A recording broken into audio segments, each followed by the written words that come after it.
Muy buenas a todos, chicos, chicas, ¿qué tal? ¿Cómo estáis? Bienvenidos a la grabación de la resolución del ejercicio número 4 de nuestro reto. Vamos al lío, ¿de acuerdo? Y vamos a resolverlo en el mínimo tiempo posible. En este ejercicio, nosotros nos he pasado nuevas fórmulas para que apliquéis, pues con todas las anteriores que ya hemos visto y que ya hemos aplicado y utilizado en los otros 3 ejercicios, ya tenéis suficiente para poder hacer este. Este ejercicio no incluye cosas nuevas, sino que lo que nos va a servir es para recapitular todo lo anterior que hemos visto, fijar conceptos y como no, acelerar un poquito el proceso de la realización de los ejercicios, cosa que viene muy bien para los exámenes, ¿de acuerdo? Entonces hay cositas en las que me centraré menos y haré menos hincapié de lo que antes hacía, en otras cositas me pararé un poquillo más y nada más que decir, vamos al lío ya por nuestro ejercicio, ¿vale? Como habréis podido ver en el enunciado que he colgado esta mañana, este es nuestro sistema, el sistema que vamos a analizar hoy. Nosotros aquí tenemos un cilindro, ¿vale? Un cilindro es un cuerpo con volumen, pero ya veremos más adelante que realmente en ningún momento nos dan la profundidad del cilindro, así que lo trataremos como pues un área, básicamente, ¿de acuerdo? Entonces, tenemos un cilindro que tiene un centro, ¿vale? Está apoyado aquí en un suelo y en un punto que está a una distancia A en la vertical del centro del cilindro, en este puntito sucede que se ha enganchado, se han enganchado varios amortiguadores y varios muelles. Por aquí por un lado, el muelle de constante elástica K2 con el amortiguador F2, y por aquí por otro lado, el muelle de constante elástica K1 y amortiguador F1, ¿de acuerdo? El cilindro tiene radio R, tiene masa M, aquí están los saltitos, y nos dicen una cosa muy importante, y es que el cilindro se mueve, gira sin deslizar. ¿De acuerdo? Ahora os haré un pequeño repaso sobre eso, qué implica eso de física 1, para que lo podáis recordar un poquillo, ¿vale? Luego, nos dicen también una cosa en el ejercicio, y es que en el centro del cilindro se aplica un momento armónico. Entonces, ¿qué sucede? Nos dicen que el momento aplicado tiene como módulo M1. Entonces, el momento armónico, como ese momento va a depender del tiempo, pues lo vamos a poner como... Nos dice momento armónico, ¿vale? Y esto lo quiero explicar para que quede ya muy claro para el resto de ejercicios. Como nos dicen armónico, nosotros podríamos coger aquí y escribir perfectamente seno de omega t. Pongo omega 1 pues porque es momento 1, ¿vale? Pero nada más. Podremos poner seno, ¿vale? Pero como nos dicen armónico, y nosotros también, ¿qué podremos hacer? Pues podríamos coger y escribir coseno. Perfectamente, daría igual, ¿vale? Porque la única diferencia sería que una gráfica u otra, de momento, estaría desplazada en el tiempo, tendría un origen diferente, ¿de acuerdo? Entonces, ¿qué sucede? Como no nos especifican si es seno o coseno, podemos escribir el que queramos, o podemos coger y escribirlo de forma genérica. Tanto el seno, tanto si fuera seno como si fuera coseno, ¿de acuerdo? Nosotros podríamos escribir una ley armónica de momentos o de fuerzas o lo que sea, desplazamientos, cualquier cosa, ¿vale? Como ese módulo multiplicado por una fórmula en modo argumento de forma compleja, ¿de acuerdo? Entonces podríamos coger y escribir aquí I omega 1t y se acabó. Y aquí nos daría igual que sea seno que sea coseno, porque tanto si es coseno como es seno se puede escribir de esta forma, ¿vale? Esto quiero que quede claro. Luego, entonces lo vamos a escribir de esa forma simplificada, ¿vale? Porque como no nos especifica, pues así lo dejamos y ya está. Entonces, dejamos por aquí que el momento aplicado en función del tiempo es el módulo de ese momento que nos dan, y omega 1t, ¿de acuerdo? Entonces, tenemos por aquí esto de explicadito y esto de sin deslizar. Vamos a hacer un pequeño repaso de lo que son los cuerpos en rotación y los perfiles de velocidades en una rueda, básicamente. Esto lo recordáis lo más seguro de física 1, ¿vale? Yo sé que lo sabréis muy bien, pero yo os lo repaso un poquito, ¿vale? Tenemos aquí, vamos a recordar primero lo que era la rodadura pura. Es decir, sin deslizar, sin deslizamiento, ¿vale? Nosotros, la rodadura pura es lo siguiente. Nosotros tenemos una rueda que se está moviendo por un suelo. ¿Sí? Entonces, esto lo voy a dibujar ya en otro colorcito. Sucede que la rueda, al girar, se va desplazando. La rueda tiene aquí un centro de gravedad, que lo llamamos G, ¿vale? Ese centro de gravedad pues tiene una velocidad pues, V. ¿Por qué? Porque la rueda entera se mueve. ¿Qué pasa? Que todos los diferenciales de masa, todos los puntos de la rueda, tienen esa velocidad V hacia adelante. ¿Por qué? Porque la rueda entera va hacia adelante. Entonces, este puntito de aquí tiene velocidad V. Este de aquí tiene velocidad V. Este de aquí, pues tiene velocidad V. Este de aquí tiene velocidad V. Este de aquí también. Todos. ¿Vale? Todos tienen la misma velocidad de traslación. ¿De acuerdo? Y en la misma dirección en la que se está moviendo la rueda. ¿Pero qué sucede? Sucede que la rueda está girando. ¿Vale? Tenemos aquí el concepto de, os recuerdo, ¿vale? C y R, centro instantáneo de rotación. ¿Vale? Es el eje que en cada instante, alrededor del cual en cada instante se gira. Entonces, nosotros aquí lo que tenemos es lo siguiente, que, lo diré, como la rueda está girando, ¿vale? Va a suceder que hay una velocidad angular, no solamente lineal, como lo hemos dibujado. Hay una velocidad lineal por la traslación de la rueda, pero también angular por la rotación de la misma rueda. Entonces, sucede que si la rueda está girando así, ¿vale? Entonces, en estos puntos de aquí arriba, nosotros a esta velocidad le tenemos también que sumar, ¿vale? Ya pongo un vector más largo, pues otra velocidad que se debe a la de rotación. Aquí, la velocidad angular convertida en lineal va a hacer que este punto adquiera una velocidad hacia abajo, es decir, hacia adelante y hacia abajo, para que su velocidad total va a ser esta de aquí, ¿vale? A este puntito le sucede algo similar. La velocidad de rotación induce una velocidad hacia arriba, en este punto. Y en este de aquí, ¿qué sucede en el centro de rotación? Sucede que la velocidad angular va en dirección contraria a la velocidad lineal de traslación. Entonces, esta velocidad angular se puede escribir como la velocidad lineal en este punto debido a la velocidad angular W. Si esto tiene radio R, entonces esta velocidad va a ser R por W. Lineal es igual a angular por el radio, eso aparece siempre. Vale, entonces, ¿qué sucede? Nosotros tenemos aquí la velocidad lineal debido al desplazamiento del centro de gravedad de este punto y también tenemos aquí la de rotación, debido a la rotación de la rueda. Entonces sucede que si aquí tuviéramos unos ejes, yo que sé, coordenados X, Y, los ejes que sea, ¿vale?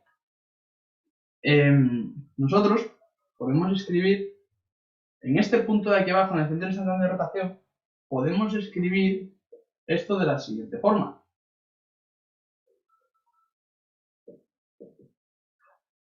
¿Vale? Si se cumple que este vector de aquí tiene el mismo módulo que este de aquí, es decir, que su suma es igual a 0, entonces estaremos, si es igual a 0, estaremos en el caso de rodadura pura. ¿Vale? El caso en el cual el punto que está en contacto con el suelo tiene velocidad 0. ¿De acuerdo? Entonces, perdonadme porque tengo la garganta hoy, estoy jodido, ¿vale? Entonces intentaré no morirme. Entonces, tenemos por aquí, si esto es velocidad 0, tenemos rodadura pura. ¿De acuerdo? Porque este punto tendría velocidad 0. No deslizaría. Tal que entonces el perfil de velocidades de esta rueda, ¿cómo sería? Pues sería el siguiente. sería así. Aquí la velocidad es alta, aquí la velocidad es nula. Entonces, si dibujamos nuestro perfil de velocidades, pues va a ser algo tal que así. Vamos a tener aquí, centro de gravedad, vamos a dibujar por aquí una línea, ¿vale? Aquí la velocidad va a ser nula, aquí la velocidad va a ser muy alta, este puntito, y según bajamos de puntitos, pues la velocidad va a ser cada vez más baja. Entonces, vamos a tener el siguiente perfil de velocidades. ¿De acuerdo? Vale, ¿qué sucede? Borro este dibujo de aquí abajo. Vale, ¿qué sucede cuando hay deslizamiento? Pues cuando hay deslizamiento, lo que se debe cumplir, ¿vale? Esto sería la velocidad del centro de gravedad, ¿vale? Yo no lo he puesto, pero esto es VG, ¿de acuerdo? Entonces, ¿qué sucede? ¿Qué tienen que pasar para que haya deslizamiento? Pues lo que tiene que suceder es que la velocidad angular, por ejemplo, sea mayor que la velocidad del centro de gravedad o del revés, ¿de acuerdo? Tal que la rueda deslice sobre el suelo. Es decir, que tenga una velocidad en este punto distinta de cero. Entonces, si por ejemplo tenemos que RW es mayor que VG, la velocidad del centro de gravedad, ¿vale? Pues entonces se va a cumplir que se va a cumplir que esta velocidad angular, R por W, como es mayor que VG, para tener algún tipo de ecuación, alguna ecuación de la que poder sacar la velocidad de deslizamiento, se va a cumplir lo siguiente.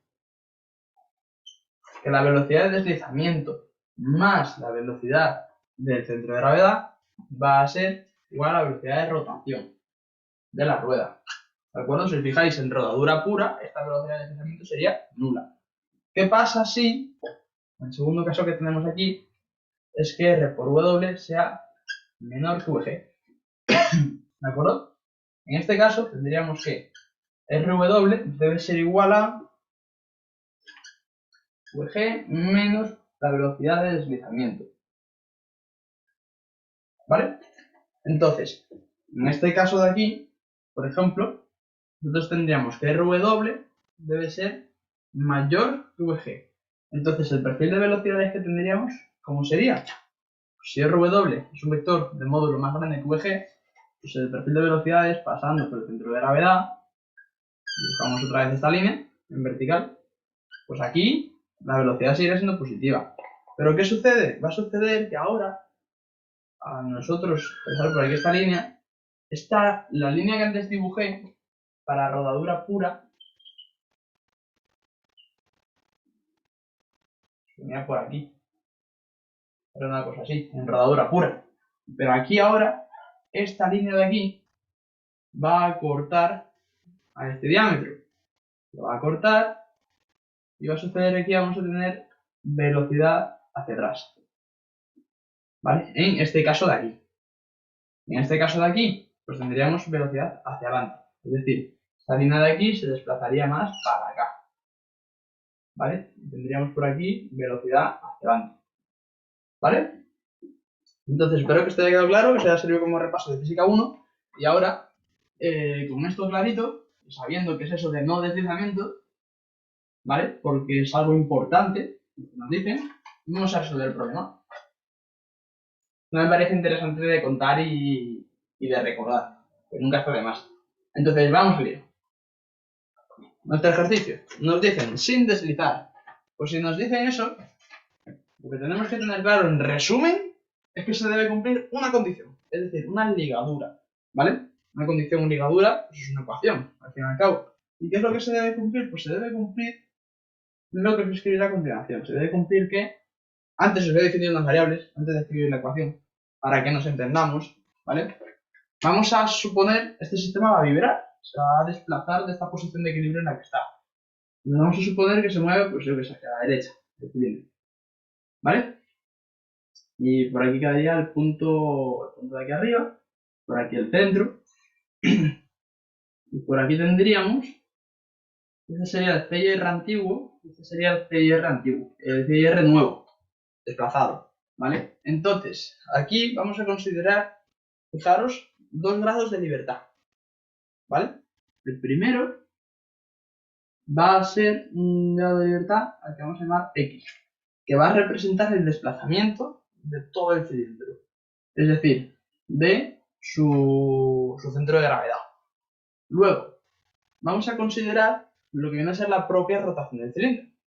¿Veis? Hay 2 tipos de movimientos, pues decimos 2 grados de libertad. Adelante, venga. Entonces, ¿qué sucede aquí? Para considerar la rotación del cilindro, la coordenada que vamos a utilizar es la siguiente. Nosotros, cuando el cilindro estaba aquí en esta posición, tenemos aquí un radio. Un radio tal que al rotar el cilindro se ha movido a esta posición. ¿Lo veis? Entonces, ¿qué sucede? Sucede que nosotros, al ángulo que forma la antigua posición de ese radio hacia el C y R con respecto a la nueva posición de ese radio que antes cortaba el C y R, a esto lo vamos a llamar ángulo θ, que va a ser el ángulo de giro de nuestro cilindro, básicamente. ¿De acuerdo? Entonces, sabiendo esto, la condición, la ligadura, la condición del no deslizamiento, ¿cuál va a ser? Va a ser que X es igual a R por θ. Lineal es igual a angular por el radio. ¿Por qué? Porque fijaos, esta distancia de centro de gravedad a centro de gravedad es X, hemos dicho. ¿Vale? Pero sucede que de CR a CR también tenemos una distancia X. ¿De acuerdo? Entonces, esa distancia X coincide con el arco, como esto es rodadura pura, ¿vale? Sin deslizamiento, esa distancia X, esa distancia coincide con el arco de circunferencia, con la longitud de arco que ha pasado por esa distancia X. Esa longitud de arco, ¿cómo se expresa? Pues se expresa como el radio por el giro que ha tenido la circunferencia, ¿de acuerdo? Entonces tendríamos esta relación. ¿Qué pasa? Nosotros habíamos dicho, venga, tenemos 2 grados de libertad, porque hay 2 tipos de movimiento en el mismo sistema. Pero es que aquí tenemos una ligadura, menos una ligadura, pues en definitiva, el sistema que nos queda es de 1 grado de libertad, ¿vale? Que son los sistemas con los que estamos trabajando en este parcial. Es que no va a haber más, ¿de acuerdo? Entonces, teniendo esto claro, vamos ya a plantear nuestra primera pregunta. La primera pregunta, ¿en qué consiste? Pues lo de siempre, calcular las ecuaciones de movimiento, Lagrange, básicamente, para pequeños desplazamientos. Entonces, voy a poner aquí unas líneas. Vale, vamos con las ecuaciones de movimiento.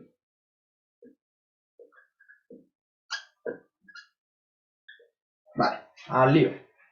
Nosotros, lo primero, voy a escribir por aquí la ecuación, por aquí arriba, mejor. Como siempre, derivada con respecto al tiempo de la variación de energía cinética con respecto a qué. Con respecto a qué vamos a plantear nuestras ecuaciones. Vamos a plantear con respecto a θ. Vamos a utilizar el ángulo θ para plantear las ecuaciones, ¿vale? Ahora veréis por qué. Vamos a hacer aquí θ punto menos la derivada de t con respecto a θ más la derivada de u con respecto a θ más la derivada de d con respecto a θ punto. Esto es igual a la derivada de el trabajo de las fuerzas no conservativas con respecto a θ. ¿Vale? Entonces vamos a calcular, como siempre, la energía cinética total del sistema. Esta va a ser lo siguiente. Va a ser, ¿cuántos cuerpos con masa hay? Pues solamente el cilindro, no hay más. Vale, ¿qué tipo de movimientos tiene el cilindro? Pues de traslación y de rotación. Perfecto. Nos hacemos la pregunta de, ¿el cilindro tiene un punto fijo? No, no tiene ningún punto fijo. Entonces, si recordáis del anterior vídeo, teníamos 2 formas de poder calcular, la energía cinética de un cuerpo que está trasladándose y a la vez está rotando, ¿vale? Entonces, como tenemos esas 2 formas de cálculo, como no hay ningún punto fijo, una de ellas la eliminamos de nuestra cabeza porque no se puede usar, ¿vale? Luego tendríamos la segunda forma, que sería separar esta energía cinética del cilindro en energía cinética de traslación más energía cinética de rotación. El cilindro se traslada su centro de gravedad y al mismo tiempo rota. Ya sabéis. Entonces, la energía cinética de traslación, ¿cómo va a quedar? Va a quedar como un medio de la masa del cilindro, que nos dicen que es m minúscula. ¿Por qué? Pues por el desplazamiento, la velocidad de desplazamiento por la velocidad de su centro de gravedad. La velocidad de su centro de gravedad, en este caso, ¿qué es? Es x punto. Nosotros aquí habíamos definido una coordenada generalizada que era x, que es dependiente de θ. ¿Crees que no? Pero esta velocidad del centro de gravedad que tenemos que poner aquí va a ser x puntos, si os fijáis. ¿De acuerdo? Entonces, vamos a coger y vamos a poner aquí x punto al cuadrado. Vale, esta sería la velocidad de traslación, la energía cinética de traslación. La de rotación, pues como siempre. Escribiríamos por aquí un medio de el momento de inercia alrededor del centro de gravedad, alrededor de g, lo vamos a llamar. Y esto multiplicado por la velocidad angular al cuadrado. ¿La velocidad angular cuál es? Pues θ punto al cuadrado. ¿De acuerdo? Entonces, teniendo esto, nosotros hemos dicho que vamos a plantear las ecuaciones en θ. Si os fijáis. Entonces, esta x nos la tenemos que cargar de alguna forma. No es que la x nos sirve para eso, para poder expresar de forma muy sencilla la velocidad del centro de gravedad. Entonces, por eso, la idea de plantear esto con dos coordenadas generalizadas, aunque sabemos que realmente solamente hay un grado de libertad, ¿vale? ¿Por qué? Porque hay una ligadura, una ecuación que relaciona ambas coordenadas. Entonces, sucede que sabemos que x es r por θ. Entonces, x punto es igual a r por θ punto, ¿no? Entonces, sería derivar con respecto al tiempo a la izquierda y a la derecha, ¿vale?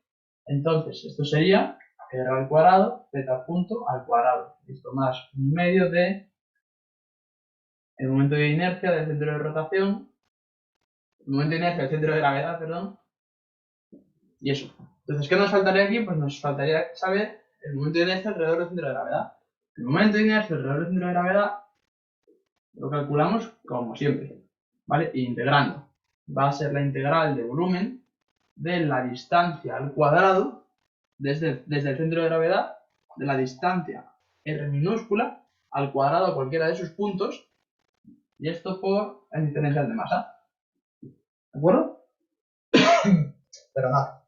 Entonces, ¿qué sucede? Vamos a plantear, como esto es un cilindro, vamos a plantear este cálculo en coordenadas polares, ¿vale? Que es mucho más sencillo que en cartesianas. Entonces, la distancia, lo primero que vamos a hacer aquí va a ser lo siguiente. Vamos a coger y vamos a,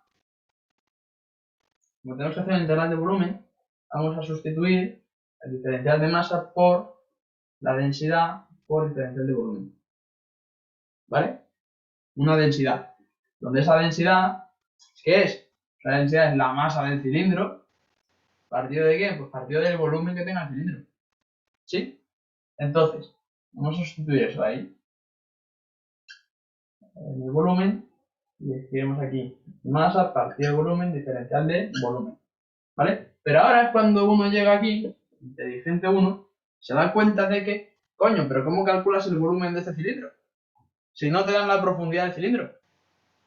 Ya aquí el truquito, y es que te han dicho que es un cilindro, pero realmente el problema es bidimensional. Entonces, en vez de poner volúmenes, lo que vamos a poner son áreas. Es decir, vamos a calcular el momento de área. ¿Vale? Entonces, vamos a poner aquí área. Partido del área, diferencial de área. ¿Vale? Sí, es lo único que hemos cambiado. Entonces, ¿qué pasa? El área del cilindro, ¿cuál es? Pi r cuadrado. ¿Sí?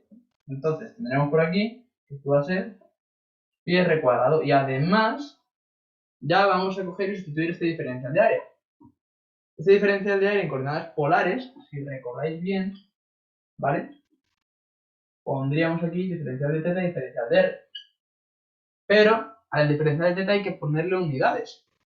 Y para eso, con una r minúscula delante, tal que el diferencial de área en coordenadas polares es r por diferencial de θ por diferencial de r. ¿De acuerdo? Entonces, al sustituir todo esto, pues obtendríamos lo siguiente. Primero, la masa, porque viene a ser este aire, y la masa pueden salir porque son constantes, de la integral pi r cuadrado, multiplicado por integral de área de r cuadrado, r al cubo, ¿vale? Porque estamos metiendo aquí esta otra r, y esto es diferencial de θ, diferencial de r, ¿de acuerdo? Entonces, teniendo eso ahí, ya casi lo tenemos, ¿vale? Entonces, esto sería así. Tendremos por aquí y r cuadrado, y aquí tendríamos la integral desde 0 hasta r mayúscula, integral desde 0 hasta 2pi, r cubo, perdón, diferencial de θ y diferencial de r. Si integráis todo esto, integral doble, pues nos va a quedar, toda la expresión nos va a quedar lo siguiente, nos va a quedar mr cuadrado partido de 2. Es decir, la masa del cilindro por r cuadrado partido de 2. ¿De acuerdo? Entonces, tendríamos ya esto. Lo metemos por aquí. Y tendríamos nuestra energía cinética total del sistema. ¿Vale? Voy a borrar este cálculo y vamos a hacer la energía potencial total del sistema. Vamos al lío. Este ejercicio, si os dais cuenta, va a ser mucho modo repaso de cosas anteriores que ya hemos visto.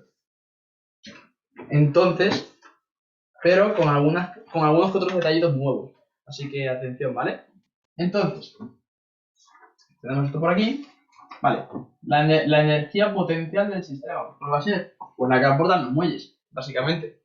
Aquí, la gravedad, el potencial gravitatorio no lo tenemos en cuenta.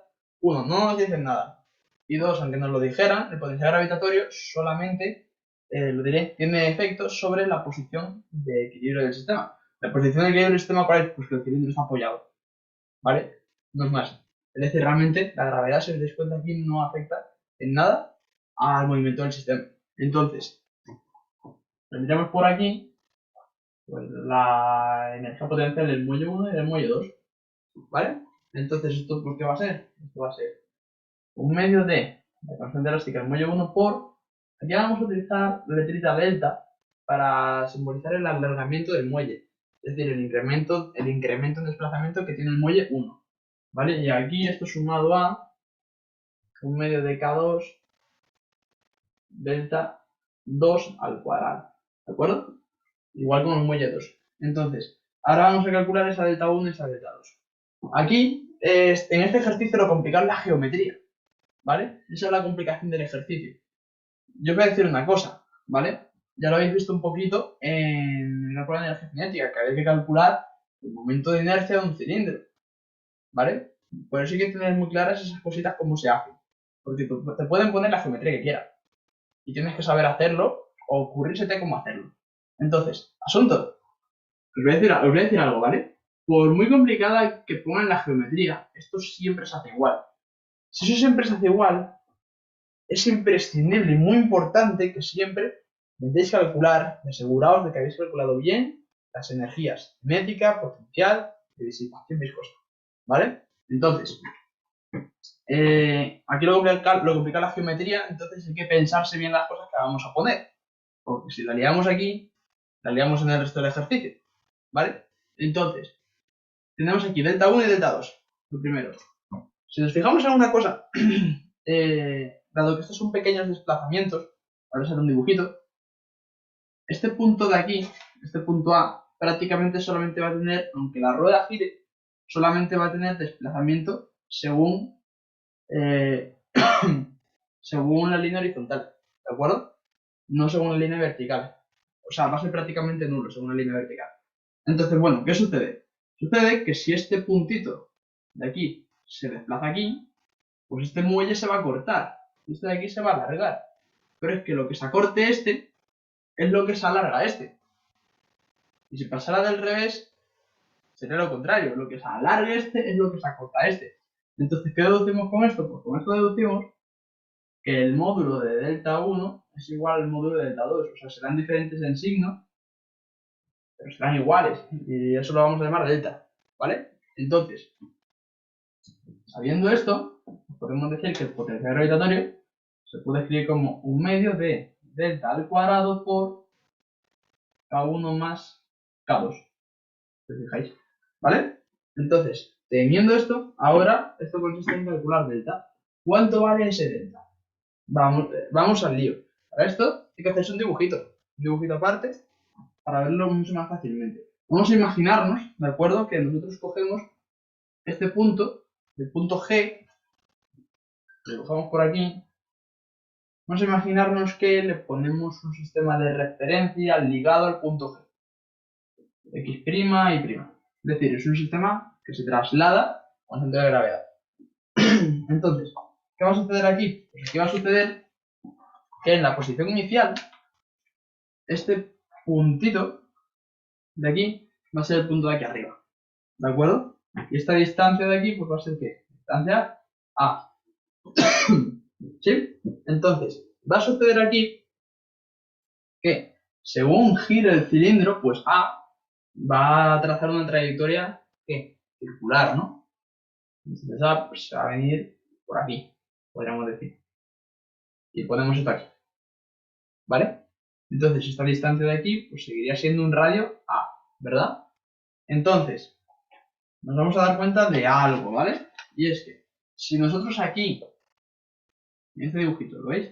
Abrimos Z cuando gira el cilindro para allá, pues aquí el ángulo que se ha formado de una posición a otra también es Z. ¿Lo veis? Entonces, vamos a expresar las coordenadas X' y Y' de nuestro puntito de interés, que es al que están enganchados los muelles y los amortiguadores. Entonces, para eso vamos a utilizar otra vez coordenadas polares. Entonces, aquí la posición R con respecto a G pues va a ser constante y va a ser A, porque el radio se mantiene. Luego lo que va a variar pues es Z, la posición angular. Perfecto. Entonces, nosotros sabiendo esto, escribo por aquí abajo, ¿vale? Vamos a tener lo siguiente, vamos a tener que X', pues ¿qué va a ser? Va a ser el seno de θ por A, ¿vale? Y que Y' va a ser el coseno de θ por A. Bien. Entonces tendríamos por aquí, X' lo voy a mantener tal cual, no le voy a hacer nada, ¿vale? Pero sí le voy a hacer algo a Y'. Y quiero que os fijéis en algo. Si estamos hablando de pequeños desplazamientos, es decir, que θ es muy pequeño, ¿vale? θ es mucho menor que 1. Entonces, esto significa que el seno de θ se puede aproximar por θ y que el coseno de θ se puede aproximar por 1 menos θ cuadrado partido 2. Si yo hago esto aquí, entonces a mí me va a quedar que Y' va a ser igual a menos A por θ al cuadrado partido 2. Esto es de un orden muy pequeño. Entonces nos va a quedar que Y' es igual a A. Es decir, que la coordenada Y prácticamente se va a mantener. ¿Por qué? Porque hablamos de desplazamientos muy pequeños.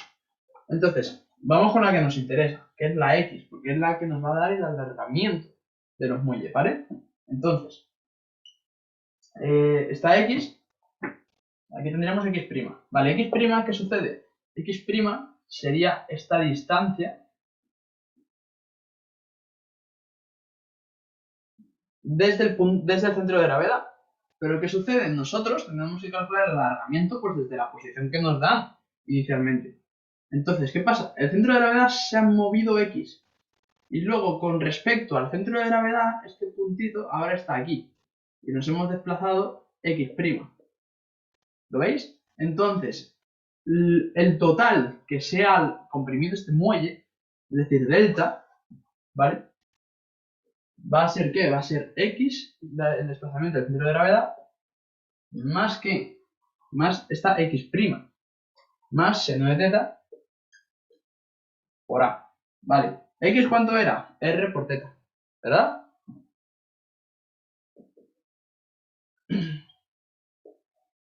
Vale, y ahora este seno de θ pues lo voy a aproximar por θ. Entonces aquí me va a quedar A θ.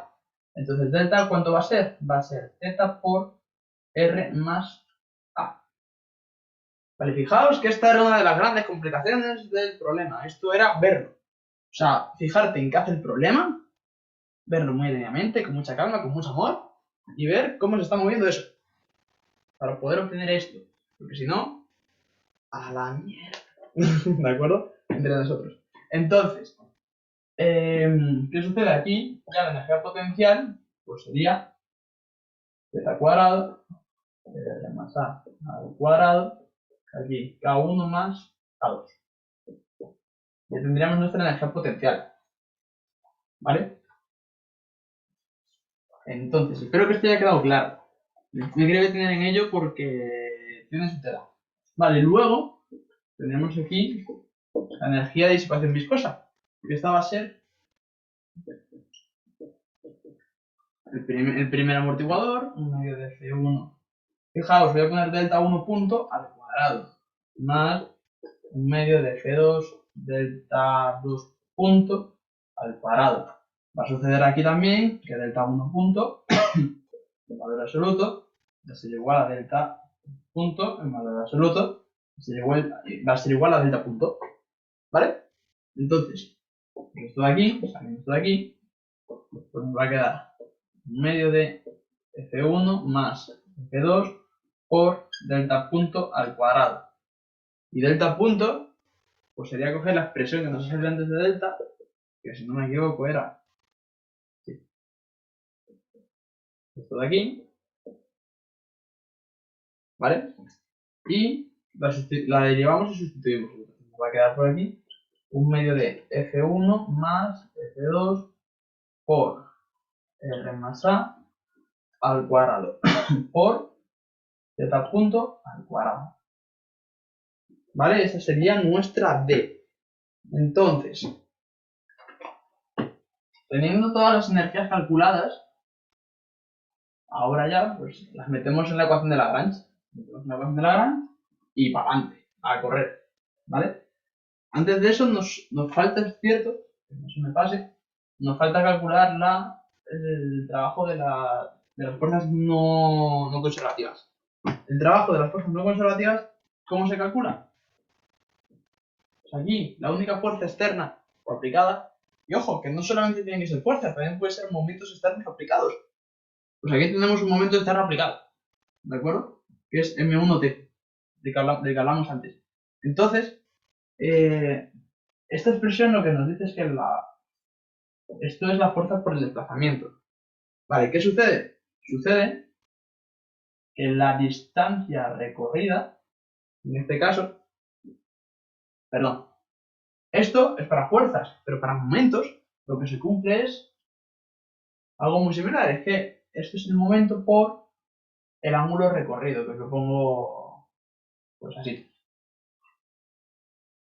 mismamente, ¿vale? Sí, entonces se cumpliría esto. ¿Qué sucede? Nosotros aquí hemos considerado que θ abre positivo en sentido horario. Y además el momento que nos daban es positivo en sentido horario. Como eso es así, esta multiplicación de vectores nos va a dar siendo positivo. ¿De acuerdo? Esto es para fuerzas, esto es para momentos, ¿vale? Pues todo bien igual, pero evidentemente no son cosas iguales. ¿Vale? Entonces, pero esto sí que es igual a esto de aquí y esto de aquí. Ya sabéis, no sois muy estrictos, ¿vale? Con esas cosas. Entonces, tendríamos aquí el más, le pondríamos el M1 por nuestro ángulo girado, básicamente. Cada uno de ellos, pues dependiente del tiempo. Esto en función del tiempo y esto en función del tiempo. ¿Vale? Entonces, con todas las energías ya calculadas, cogemos y las metemos aquí. Y derivamos todas esas cositas. Eso os lo dejo a vosotros. Y os escribo el resultado final. Esto va a ser 0, ¿vale? Con la expresión de la energía cinética que nos salió. Y tras derivarlo todo, lo que nos va a quedar es lo siguiente. 3 medios r cuadrado, z doble punto, más F1 más F2 por R más A al cuadrado por θ punto. Vale, y a esto le sumaríamos K1 más K2 por R más A al cuadrado θ, esto Esto va a ser igual a m1 de t. ¿De acuerdo? Entonces, pues como siempre, aquí podremos identificar, acompañando a teta doble punto, nuestra inercia equivalente. Acompañando a teta punto, nuestro amortiguamiento equivalente. Acompañando a teta, nuestra rigidez equivalente del sistema. ¿De acuerdo? Luego aquí pues tendríamos nuestro momento externo. ¿Vale? Esto sería una ecuación de ¿qué? De momentos. Si os fijáis, esto tiene unidad de momentos, ¿no? Entonces, todos estos términos, este y este, en total deben tener unidades de momentos. ¿Vale? Entonces, teniendo ya esto, a nosotros nos pedían, con las formulitas del otro día, nos pedían en el segundo apartado ya, nos pedían lo siguiente, pues, calcular la frecuencia natural y calcular el de amortiguamiento. Y sabéis muy bien que el valor de 0 pues es igual a ¿qué? A KE partido de JE. Y que gamma es igual a ¿qué? A ET partido de 2, la raíz de JE, K. ¿De acuerdo? Entonces, sería meter estas expresiones, esto y esto, meterlas aquí. Esto sería igual a lo que sea. ¿Vale? Este resultado hay que ponerlo. Yo no lo pongo para que el vídeo no se haga muy largo, muy tedioso, pero ese resultado hay que ponerlo. Importante, ¿vale? Entonces, tendríamos ya eso calculado. Y el ejercicio ya casi lo tendríamos, nos quedan 2 apartaditos solamente.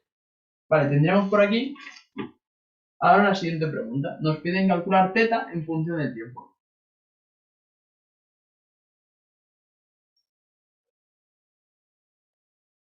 Si fijáis en el problema, veo esto aquí, ¿vale?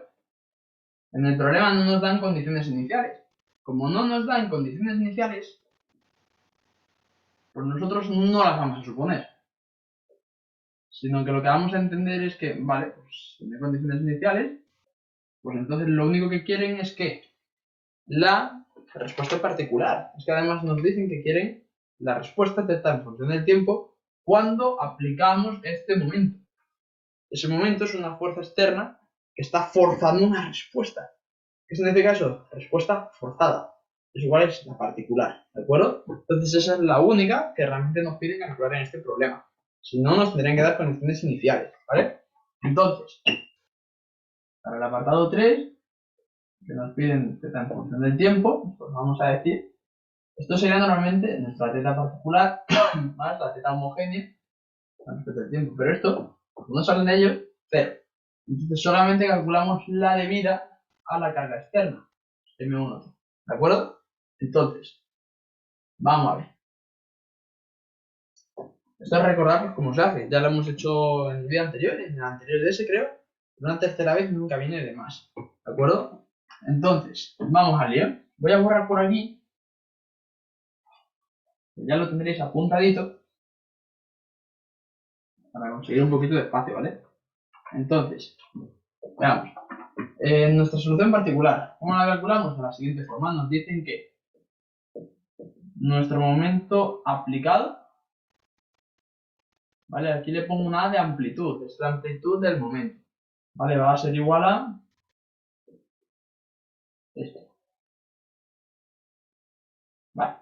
Entonces tenemos aquí una excitación de tipo armónico y con frecuencia omega 1. Entonces eso nos va a dar va a dar lugar a una respuesta de tipo también armónico y de frecuencia, ¿adivináis qué? ¿El qué? Los omega 1 también, ¿vale? Esto siempre se cumple así, hablando de, hablando de excitaciones armónicas, ¿de acuerdo? Entonces, esto realmente es una suposición, o sea, nosotros suponemos que esto va a ser así. Y hacemos esa suposición, derivamos 2 veces, una vez y luego otra vez, utilizando la ecuación de Lagrange, podemos calcular esta letrita, la amplitud de zt, tal que esto se cumpla realmente, ¿vale? Entonces, pues ya sabéis, mismo procedimiento del otro día.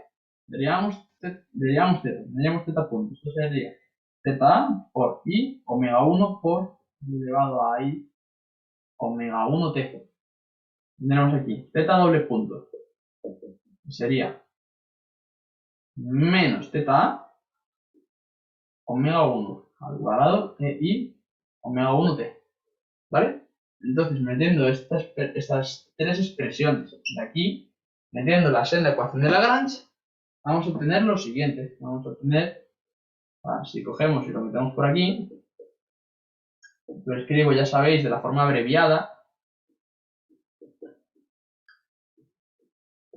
Esto sería igual a forma abreviada, ¿vale? Vale, el 1 de t. Entonces, ahora sustituimos.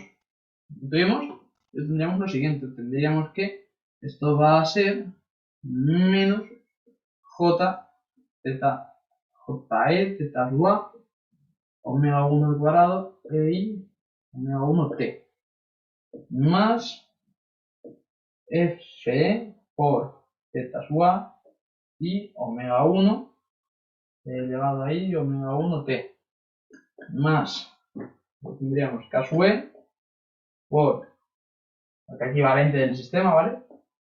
Por elevado a i omega 1t. Y esto va a ser igual a ¿qué? Pues al momento que nos decían que su amplitud es m1a elevado a i omega 1t. Entonces, cosa importante, pues aquí sacamos factor común, estas es se nos van, ¿vale? Y podemos sacar del factor común a la teta sub a, aquí, es decir, a la amplitud de teta. Entonces, si sacamos factor común ahí y despejamos, nos va a quedar que teta sub a, creo por aquí, ¿vale? Teta sub a es igual a m1a partido todo ello de menos j omega 1 cuadrado más je más fe y omega 1 más k sub e. Si cogemos y pasamos este número complejo, porque aquí hay una i, ¿vale? Pasamos este número complejo a la forma módulo argumento, pues obtendríamos que teta sub a es igual a m1a partido de ¿qué? Pues partido de el módulo. Módulo de la parte real, que sería esta, al cuadrado.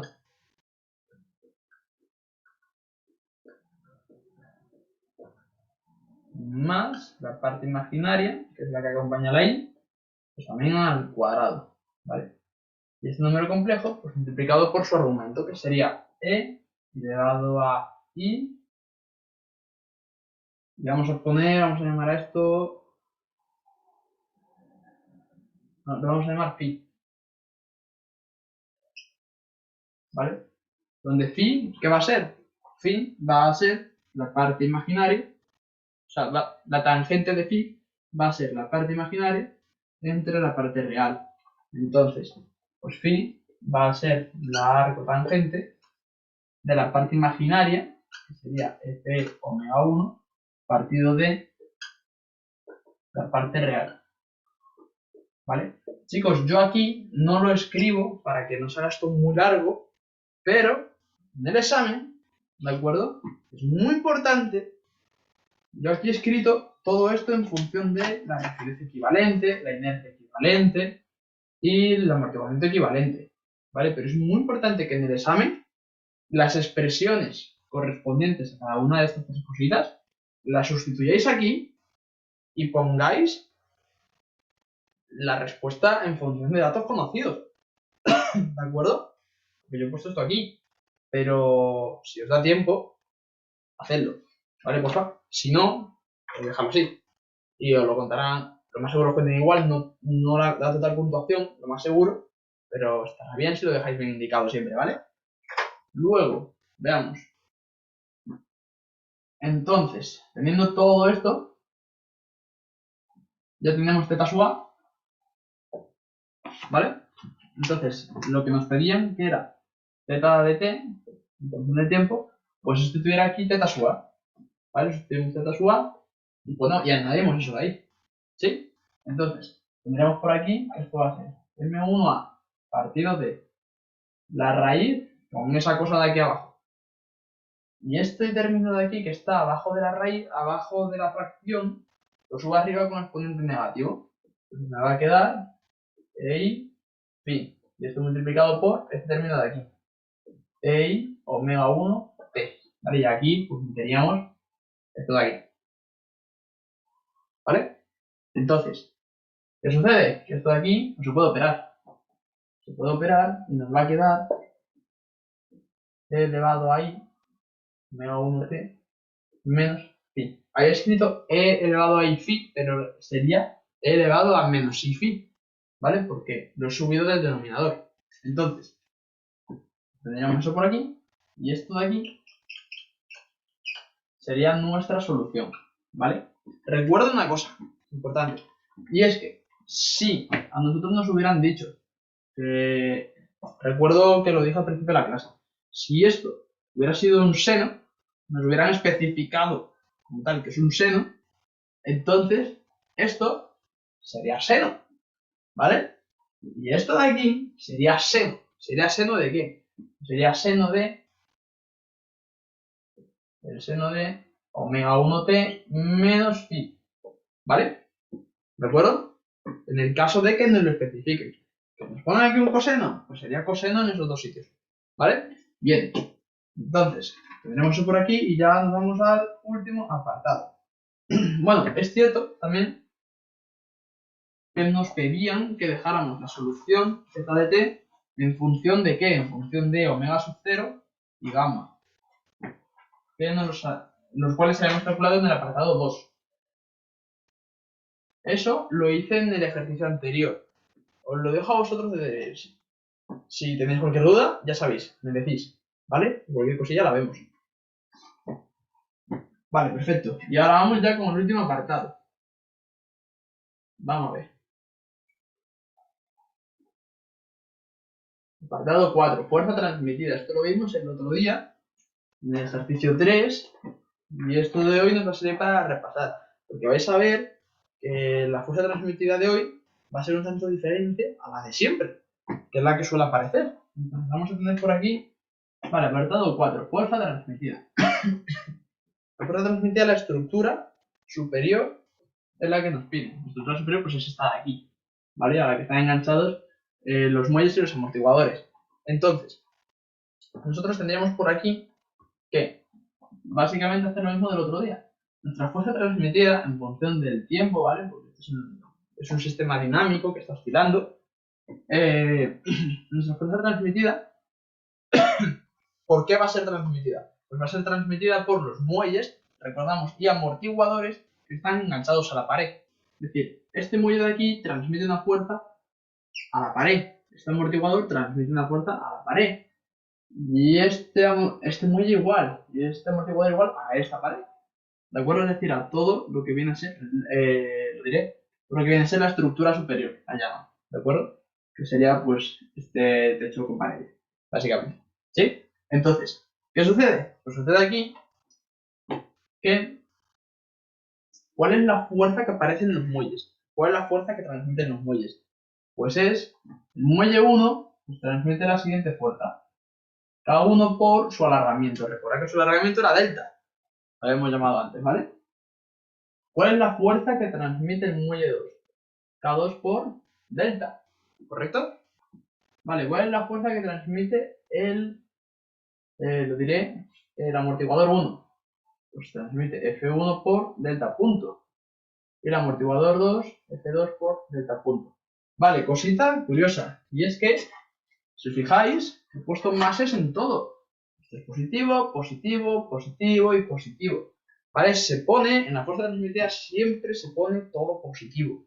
¿Vale? No se hacen cambios de signos en función de si el muelle tira o empuja o qué es lo que pasa. ¿Por qué? Porque si os fijáis, ¿vale? Cuando esta rueda gira, este muelle de aquí transmite una carga de compresión hacia la pared. Pero es que este de aquí está transmitiendo una carga de tracción hacia esta pared.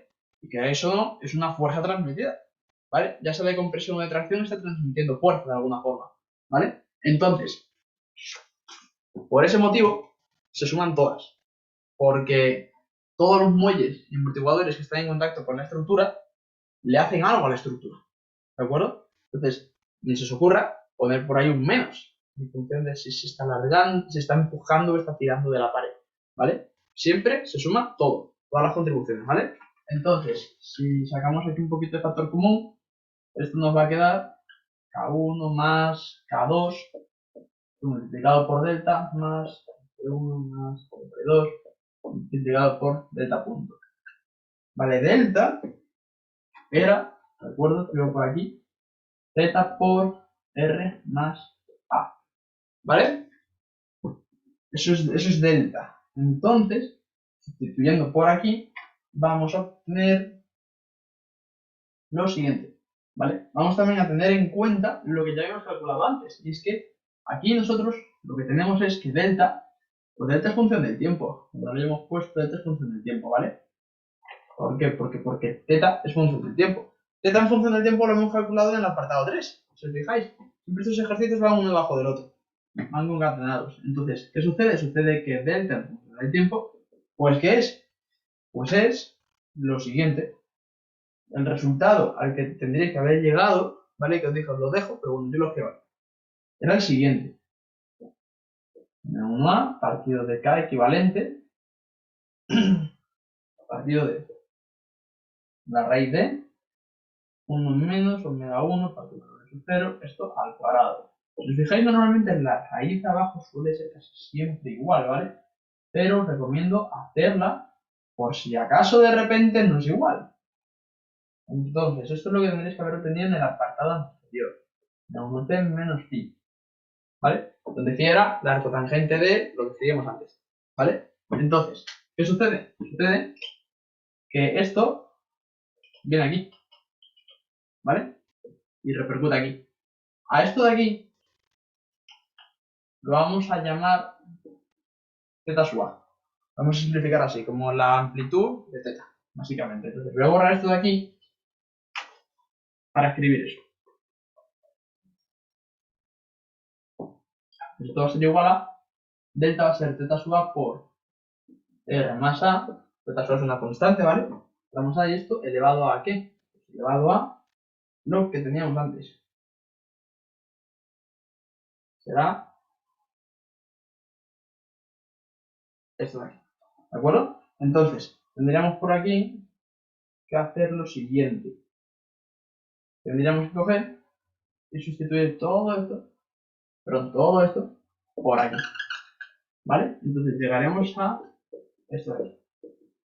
Llegaríamos a que la expresión resultaría siendo K1 más K2, pero sería K1 más K2 más, tendríamos F1 más F2, esto multiplicado por I omega 1 por R más A por θ en función del tiempo. ¿De acuerdo? ¿Esta θ en función del tiempo dónde sale? Pues saldría de lo siguiente. Y es que si cogéis esto de aquí, θ punto va a ser θ punto R más A. ¿Vale? Pero es que θ punto al final va a quedar como θ multiplicado por algo multiplicado por R más A. ¿Vale? Se va a poder escribir igual porque al final esto es una exponencial y términos de la exponencial se acaban repitiendo y se puede identificar ese término. ¿Vale? Si tenéis dudas al hacer ese desarrollo, decidme. ¿Ok? Cualquier cosilla. Entonces, asunto, pues esto de aquí, no me acuerdo de esto de aquí se saca un módulo y se saca un argumento. Entonces nos va a quedar, yo escribo el resultado, aquí un módulo de la fuerza transmitida por, ¿qué? Por I omega 1t menos phi más beta. ¿Vale? Eso es lo que nos va a quedar. Entonces, donde esa beta va a ser la arcotangente de ¿qué? De F1 más F2 omega 1 partido de K1 más K2. ¿Sí? Y luego vamos a tener por aquí que el módulo de la fuerza transmitida pues va a ser la raíz de ¿qué? La raíz de K1 más K2 y esto al cuadrado más omega 1 al cuadrado de aquí, F1 más F2 al cuadrado, o sea, el módulo de esto de aquí, si os fijáis, por esto también que al cuadrado, ¿de acuerdo? Digo, no, sin cuadrado, Porque es como si esto lo tuviéramos dentro multiplicando, lo hubiéramos elevado al cuadrado y lo hubiéramos sacado de la raíz cuadrada, ¿de acuerdo? Entonces, nos quedaría esto por aquí, y estas serían las soluciones de nuestro problema, ¿vale? No he hecho todo el desarrollo para no eternizarme, y no sacar aquí un vídeo súper largo, quería que este fuera un poquito más corto, ¿vale? Estas son las soluciones a las que hay que llegar, este es el procedimiento a seguir. Espero que esto haya quedado muy claro, que es lo que más me importaba, ¿de acuerdo? Y estas son las soluciones a las que en el último apartado se llega. Cositas que quería comentar. Pues quería comentar que en la expresión de teta t, que digo por aquí, de la teta sub a por elevado, si no me equivoco, y 1t menos phi, quería explicar un poquito el significado físico de esto, de esta expresión. Aquí, ¿qué significa esta menos phi? Significa lo siguiente. Nosotros, nuestro momento aplicado es momento por elevado a i omega 1t. Es decir, tiene este periodo. Entonces, este periodo, este argumento, ¿de acuerdo? Usted tiene este argumento. Es un argumento que es más pequeño porque le estamos restando phi. Al estarle restando phi y ser el argumento más pequeño, ¿qué sucede? Sucede que esto se interpreta como que la respuesta está retrasada con respecto a la aplicación de la carga. ¿De acuerdo? Es decir, que la respuesta viene más tarde que lo que se aplica a la carga. Es decir, yo aplico la carga y no viene una respuesta dinámica inmediata, sino que el pico de respuesta viene está retrasado con respecto a la aplicación de la carga, con respecto al pico de la carga. ¿Vale? Quería comentar ese significado físico para que le deis una vueltecita a la cabeza y no rayará en futuros si os hablan de retraso adelanto de carga. ¿Que hubiera un signo más? Pues entonces eso significaría que la respuesta estaría adelantada a la carga, ¿vale? Y esto es un poquito, pues, todo lo que tenía este ejercicio. Nos ha servido para poner en perspectiva todo lo que hemos aprendido en las otras 3 clases y ya al final tener una idea general de todo cuanto necesitamos de esta primera parte de nuestro reto. Para este fin de semana, os comento, haremos 2 ejercicios especiales que no tienen nada que ver con lo que hemos hecho en todos estos 4 vídeos, ¿de acuerdo? Así que estáos atentos para el sábado y el domingo porque se vienen cositas, ¿vale? Que nada, que tengáis una buena tarde, un muy buen día, muchos saludos a todos, nos vemos en clase o donde sea. Hasta luego, chicos.